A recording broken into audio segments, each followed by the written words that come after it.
روزہ رکھا ہوا ہے، نفلی روزہ رکھا ہوا ہے. کہتے میں اور پریشان ہوا، میں نے فوری طور پہ سوال کیا کہ اب تو کدھر جائے گا؟ تو کہنے لگا اب میں کہیں نہیں جاؤں گا، میرے ایک دن کا خرچہ میرے ماں باپ نے جو ڈیوٹی لگائی ہے وہ 3 دینار ہے، پورا ہو گیا ہے. اب میں باقی جو وقت بچے گا یا قرآن پاک کی تلاوت کروں گا یا محمد عربی پہ درود و سلام پڑھوں گا. میں نے کہا افطاری کر لینا. کہنے لگا مجھے مسجد بتا دو، میں جا کے اللہ اللہ کرتا ہوں، مجھے شام کو لے آنا. افطاری ہمارے ساتھ اس کی طے ہو گئی، مسجد چلا گیا.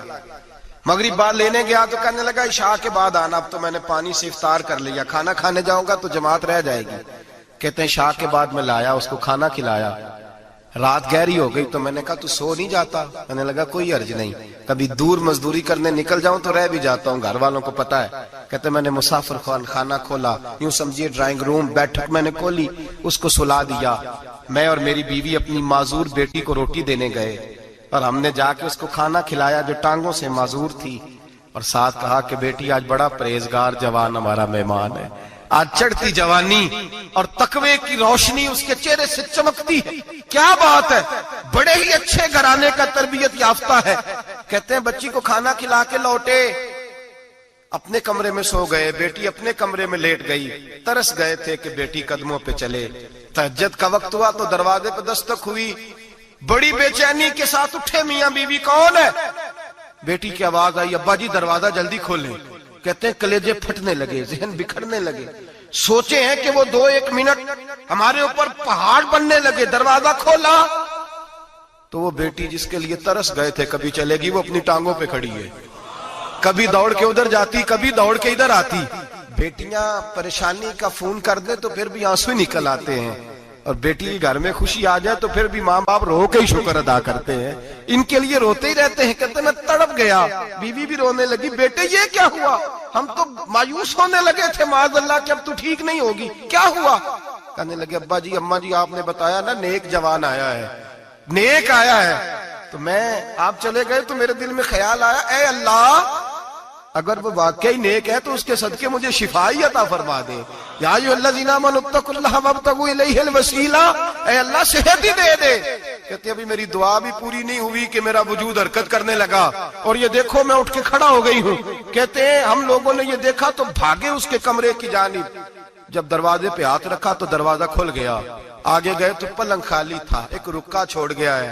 کہنے لگا مجھے پتا ہے میری حقیقت کھل گئی ہے، میں تو اللہ کا بندہ ہوں.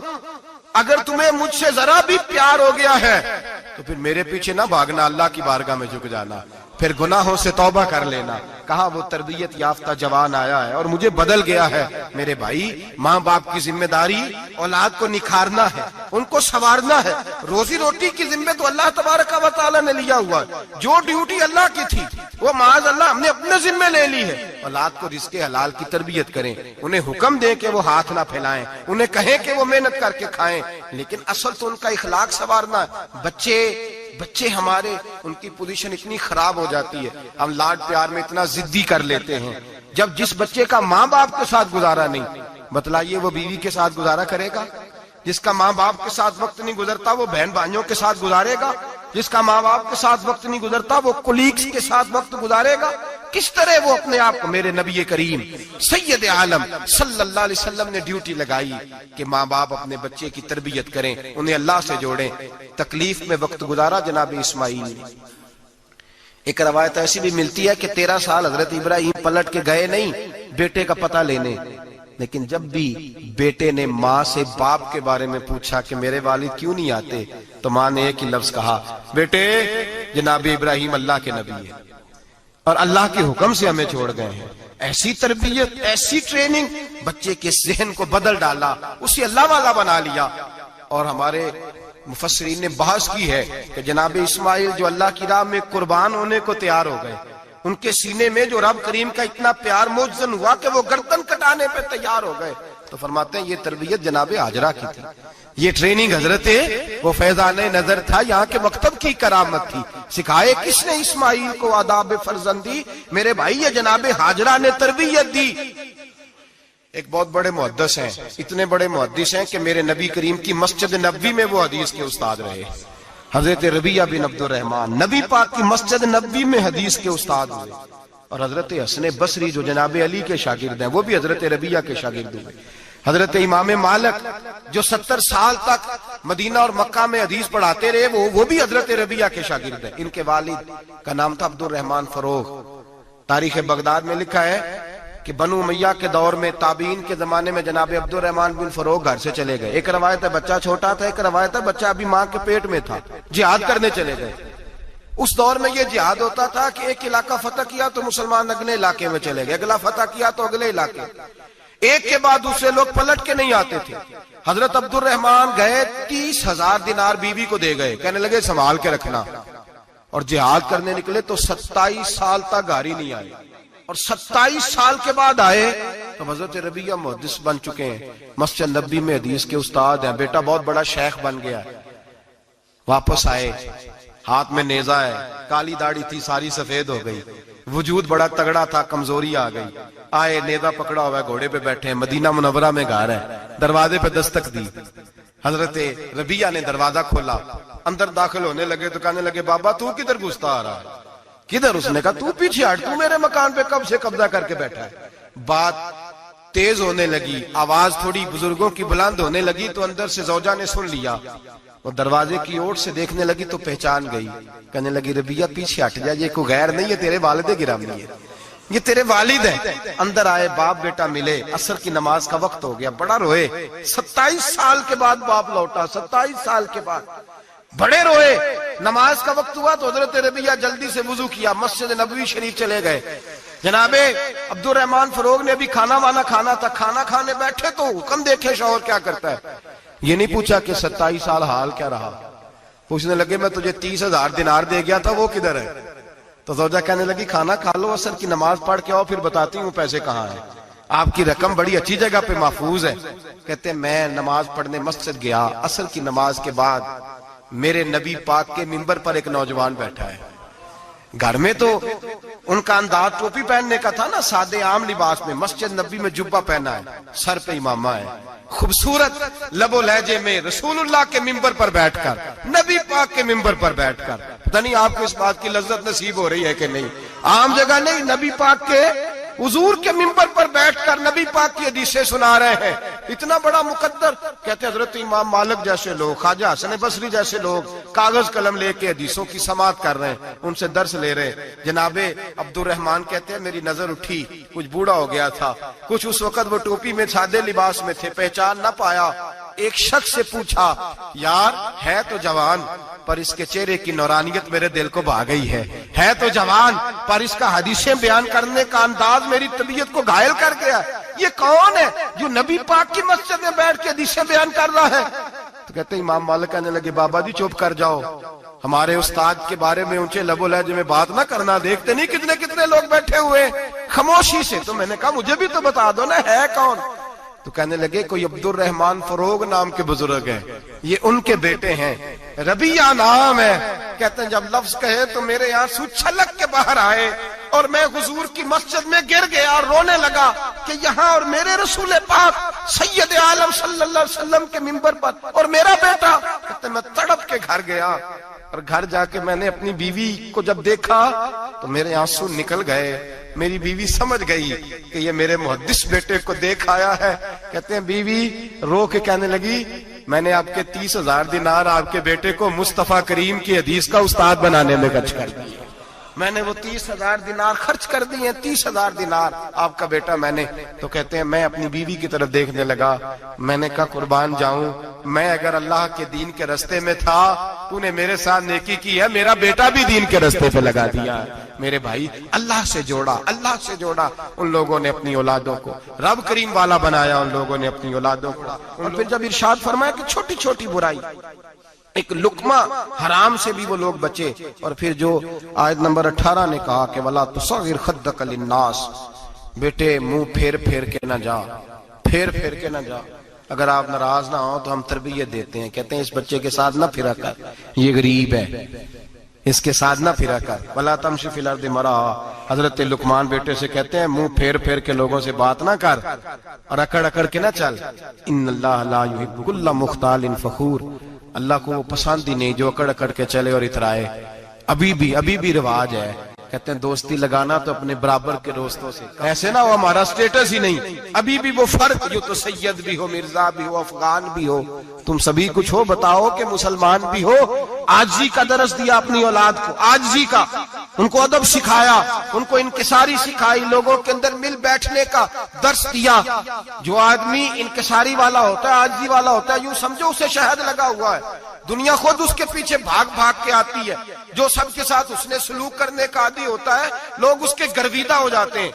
لیکن جس آدمی کو آپ اکڑنا سکھا دیں، جس بچے کو آپ کہیں بس تو ہے اور کوئی بھی نہیں، اس کی اپنی زندگی بھی اس کے لیے پریشانی والی ہو جاتی ہے۔ میرے نبی رحمت سید عالم صلی اللہ تعالی علیہ وآلہ وسلم نے ارشاد فرمایا، کسی باپ نے اپنے بیٹے کو جو سب سے اچھا تحفہ دیا ہے وہ یہ ہے کہ اس نے اپنے بچے کو اچھا ادب سکھا دیا ہے، اپنے بچے کو اچھا۔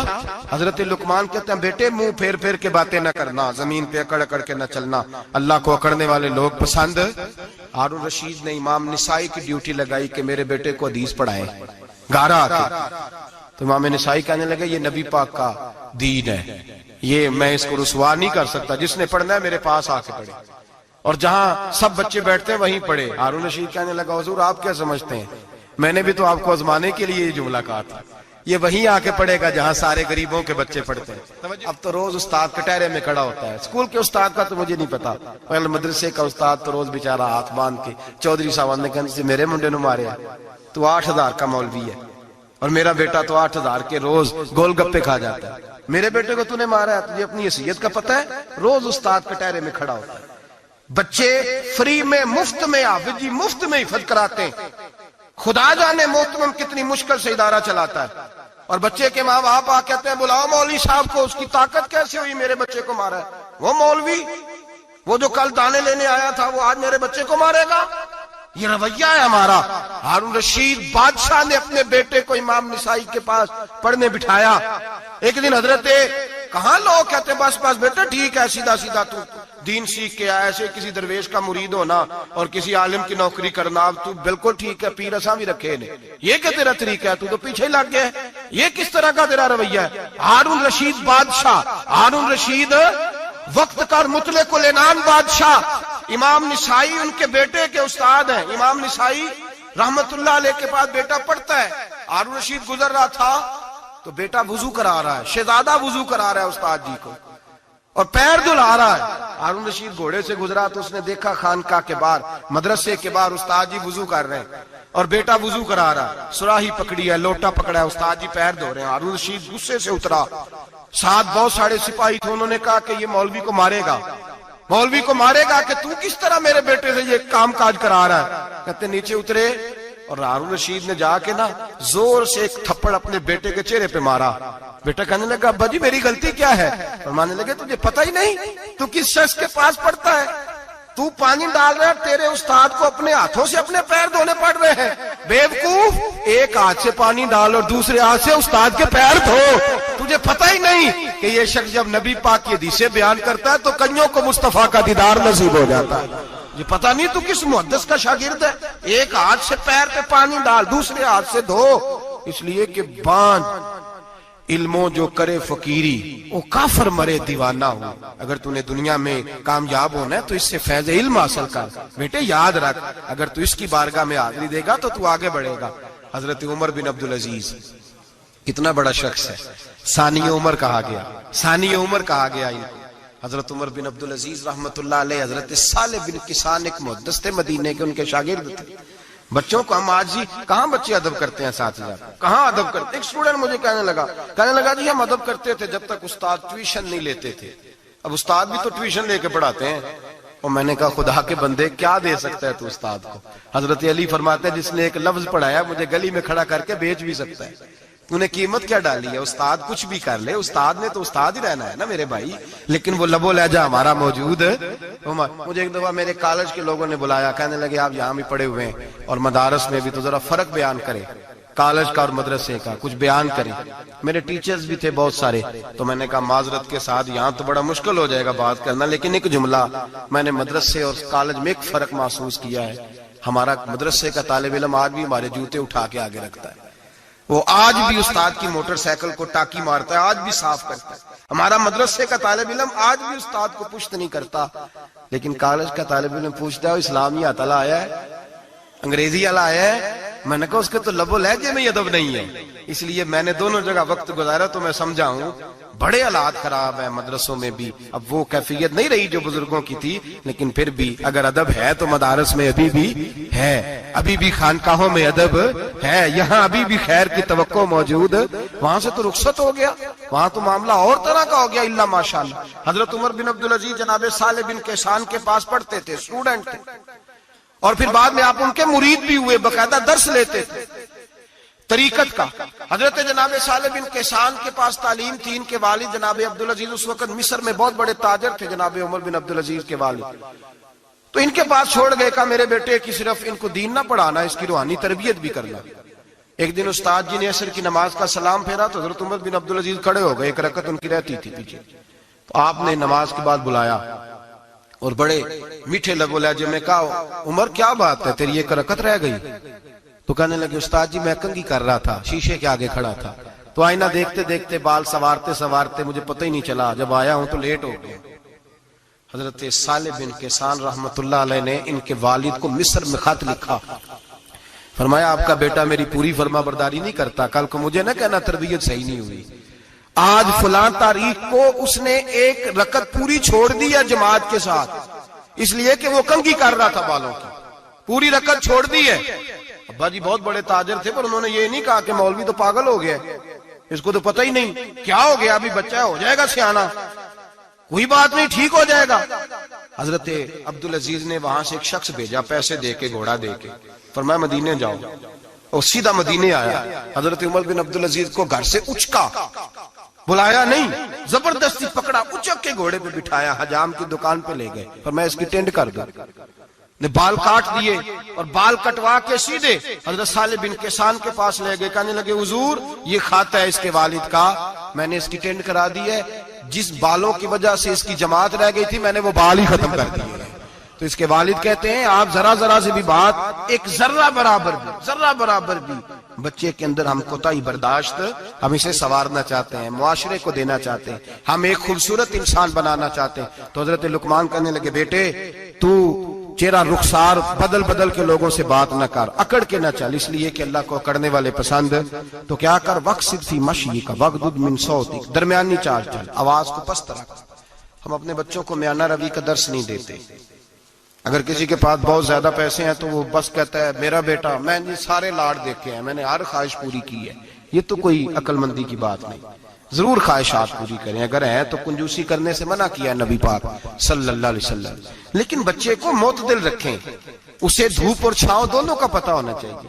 اگر زمانے میں کبھی کڑی دھوپ آ جائے تو اسے اندازہ ہو کہ میں نے یہاں کیسے کھڑے ہونا ہے، اس کو درمیانہ اور میانہ روی کا اسے درس دیں، اسے پتہ ہو، وہ نرم دل بھی ہو اور برائی کے مقابلے میں ڈٹ جانے کی طاقت بھی رکھتا ہو۔ بچے کو درمیانہ رستہ، میرے نبی کریم علیہ الصلوۃ والسلام نے فرمایا ما علم نقتصد، جو درمیانی چال چلتا ہے وہ کبھی تنگ نہیں ہوتا، اور خیر الامور اوسطها، سب سے بہترین رستہ وہ ہے جو درمیانہ ہوتا ہے، جس میں افراط و تفریط نہیں ہوتی۔ بچوں کو درمیانہ پن سکھائیں، ان کو ان کے لب و لہجے کے اندر ایسا مزاج پیدا کریں کہ جس کے اندر وہ اپنی دنیا کے اندر بڑے سنور کر، بڑے نکھر کر وہ ترازو لے کے نکلے تو وہ پورے عدل کے ساتھ اپنی زندگی گزاریں۔ اور فرمایا وغضض من صوتک، آواز کو پست رکھ، چلا کے نہ کبھی بچوں سے بات کریں اور نہ کبھی بچوں کی بات سنیں۔ بچوں کے لب و لہجے میں ٹھہراؤ ہونا چاہیے، ان کی آواز کا بھی ادب ہے، ان کی آواز، ان کو بولنے کا بھی ڈھب سکھائیں، ان کو بتلائیں کہ تم نے گفتگو کیسے کرنی ہے۔ اس لیے ارشاد فرمایا ان انکر الاصوات لصوت الحمیر، بے شک سب سے بری